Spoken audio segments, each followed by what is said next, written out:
Hello everyone, welcome to Team Newman's presentation. Today we gather to discuss about one of the most famous regions in the world of technology, Silicon Valley, about its history and how it was developed to become like today. But first, let me show you our wonderful team behind this project. First is me, Minh Đạt. Next is Gia Huy. Then is Minh Quận. And last but not least, Của Trung Hải. So let's move on to Silicon Valley's history. Where is Silicon Valley? Silicon Valley is divided into two parts, with the industrial region around the southern part of San Francisco Bay, California, US, and the intellectual center at Palo Alto, home of Stanford University. It includes multiple cities such as San Jose, Santa Clara, Sunnyvale, etc. And what's so special about Silicon Valley, you may ask? Well, as Silicon Valley contains over 2,000 high-tech companies, including top-tier brands like Apple, Facebook, Uber, Intel, it is fair to call it the promised land of technology. At the beginning, this area had a different name of Valley of Heart's Delight, before the name Silicon Valley is used by Don Hoefler in an article in January 11, 1971. In electronic news. However, this term only started attracting people at the beginning of 80s, along with the birth of IBM PC and numerous other products to the consumers. The name is said to be inspired by silicon-based MOS transistor and integrated circuit chips. Now, let's meet the fathers of Silicon Valley. First, Frederick Terman is an American electrical engineer known for his contribution to electronic research and anti-radar technology. He becomes a Stanford University professor after getting a PhD in electrical engineering of MIT. Terman is considered a founding father of Silicon Valley for the enormous value he created. Not only he went on to mentor, inspire, and invest in some of the founding companies and personalities of Silicon Valley, he also created the pipeline that today continues to feed Stanford graduates to the biggest Silicon Valley firms, a result from decades of contributing to elevate Stanford University's electrical engineering program to top quality, which then gave birth to brands like HP, Facebook, Google, etc. The other father is William Shockley, another American physicist and inventor. He is first known as one of the three scientists, along with John Barton and Walter Brattain, to have been awarded the 1956 Nobel Prize in Physics for their research on semiconductors and the discovery of the transistor effect, which has been called the most important invention of the 20th century. This led to the launch of his own company, Shockley's Semiconductor, with a group of young engineers. The company was the first establishment working on silicon semiconductor device in what came to be known as Silicon Valley. Therefore, even though the company was found after the famous Hewlett-Packard, Shockley is why the valley today grows chips instead of apricots. Silicon Valley is an almost $3 trillion neighborhood, thanks to companies like Apple, Google, and Tesla. But it wasn't always this way.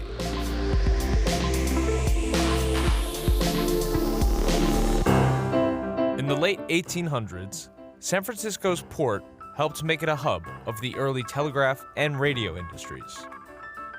In 1909, San Jose became the home of one of the country's first radio stations.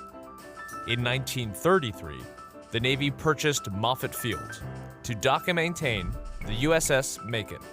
This made Moffett Field a major hub for the early days of the aerospace industry. Many scientists and researchers all found work in the area.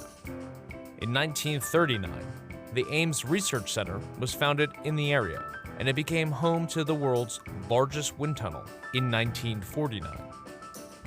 Also in 1939, William Hewlett and David Packard founded Hewlett-Packard in Palo Alto, which originally made oscillators. Then, during World War II, Hewlett-Packard made radar and artillery technology. At this point, computers were about the size of a room. In the 1940s, William Shockley co-invented the transistor while at Bell Labs. The transistor is now known as the computer processor. In 1956, Shockley left Bell and founded his own company, Shockley Semiconductor Labs. It was the first company to make transistors out of silicon and not germanium. The company was founded in Mountain View, California, so Shockley could be closer to his sick mother. Shockley's company employed many recent graduates from Stanford. In 1957, 8 Shockley employees grew tired of his demeanor and left the company. Shockley called this group the Traitorous 8. They partnered with Sherman Fairchild to create Fairchild Semiconductor. In the early 1960s, Fairchild helped make computer components for the Apollo program. Later in the decade, many of the Traitorous 8 left Fairchild, including Gordon Moore and Robert Noyce, who in 1968 founded their own company in Santa Clara called Intel. Soon after, other ex-Fairchild employees and Traitorous 8 members helped found AMD and venture fund Kleiner Perkins. In 1969, the Stanford Research Institute became one of the 4 nodes of ARPANET, a government research project that would go on to become the Internet. In 1970, Xerox opened up PARC Lab in Palo Alto. PARC invented early computing tech, including Ethernet computing and the graphical user interface. In 1971, journalist Don Hoefler titled a 3-part report on the semiconductor industry, Silicon Valley, USA. The name stuck. In the 1970s, companies like Atari, Apple, and Oracle were all founded in the area. In the 1980s, Silicon Valley became the widely accepted center of the computer industry. eBay, Yahoo, PayPal, and Google are just some of the companies founded in the area in the 1990s, with Facebook, Twitter, Uber, and Tesla joining them the following decade. The growth of the tech industry in the area continues to this day.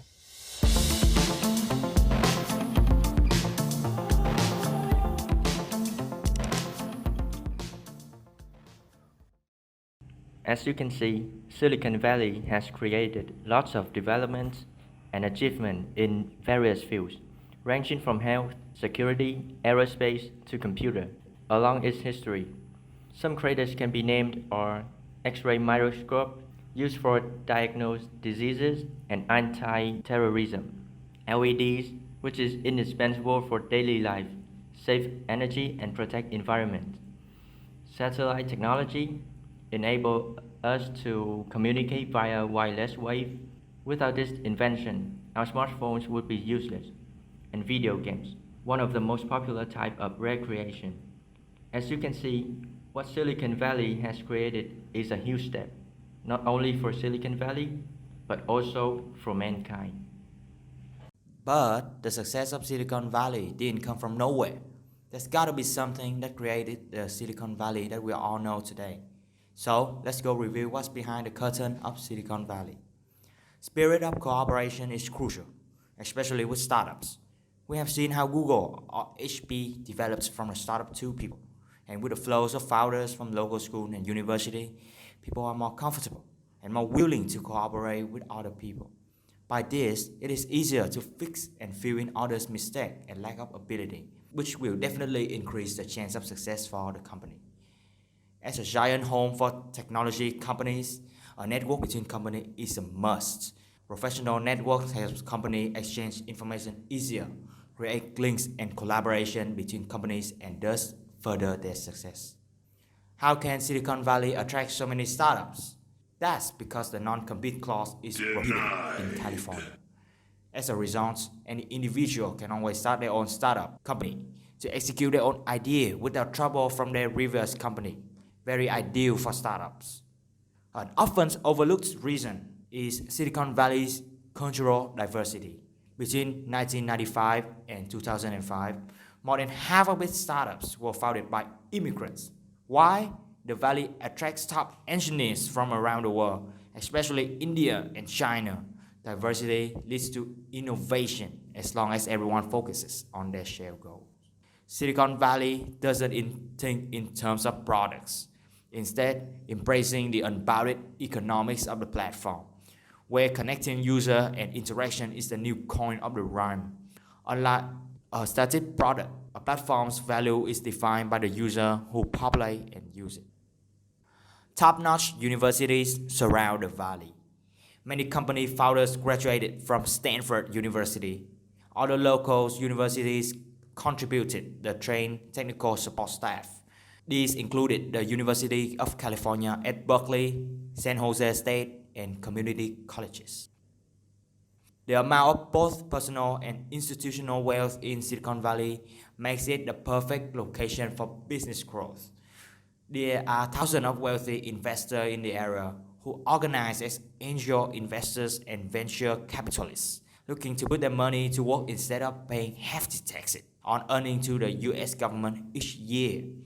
As a result, they're willing to pour funds into a variety of different businesses, with the hope that a handful will return high dividends in the years to come. There are lots of products inspired by Silicon Valley, including TV series.